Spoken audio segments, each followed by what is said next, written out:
I'd like to spend a minute now and talk about guidelines. There are a number of them, though my first comment is think Nike. Just do it. The worst model you will ever create is the one that you didn't build. So there are a number of guidelines that I've included here. They're not extensive.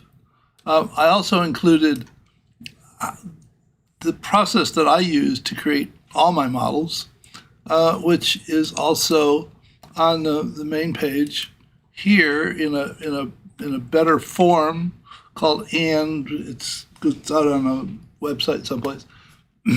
But the idea is it's a very short sequence that you can use that will keep you out of trouble, and it's not complicated. And in terms of actually creating the individual entities in a model, the best one is when you create the elements, make sure that they're non-directional noun or noun phrases. If you use things like increasing cash flow or decreasing whatever, if the elements are directional, when you try and read the loops, you get endlessly confused about increasing, decreasing cash flow, or it drives people nuts. Not only you later, but people who try to read your models. When you're doing connections from A to B, you always ask the same question. If A increases, what happens to B? You never ask the other question.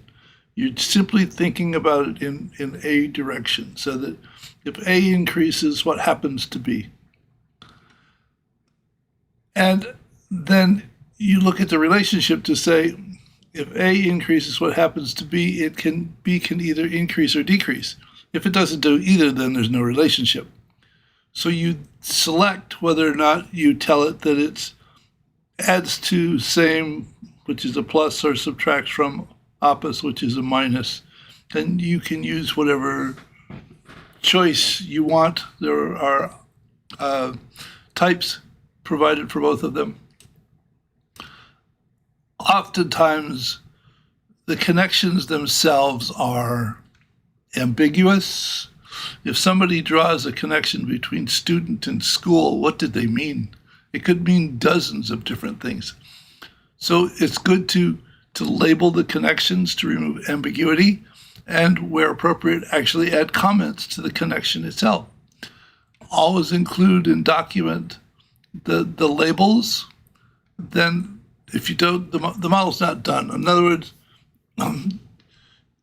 I've created models myself where I've violated my own rules, and I go back and read it or look at it a year later, and I can't remember what it was that I meant when I created the pieces. So take a few minutes and add a sentence or two to every one of the pieces that you create. So it will help you and anybody else that might look at it in the future. The typical way that other people developing these kinds of diagrams, they always put the loop identifiers later in terms of B1, B2, R1, R2. And in the next video, when I talk about loops, you'll get a better understanding of why there's a benefit of labeling with a numeric indicator first, and then whether it's reinforcing or balancing.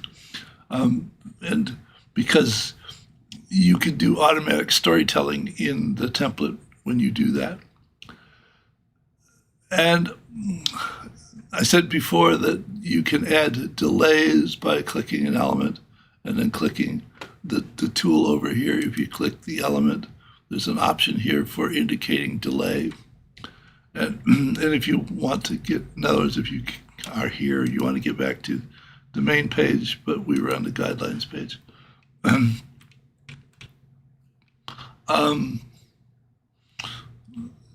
I've found that it's usually very beneficial if I have something in the model and I want to get rid of it, it's best not to actually throw it away. I disconnect it from the other pieces and put it down in the lower right or left-hand corner so that when the question arises later, did you consider this?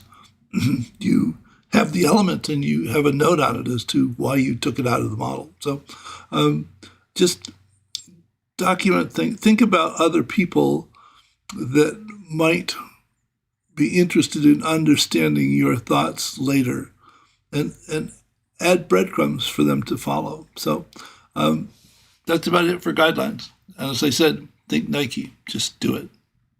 Bye.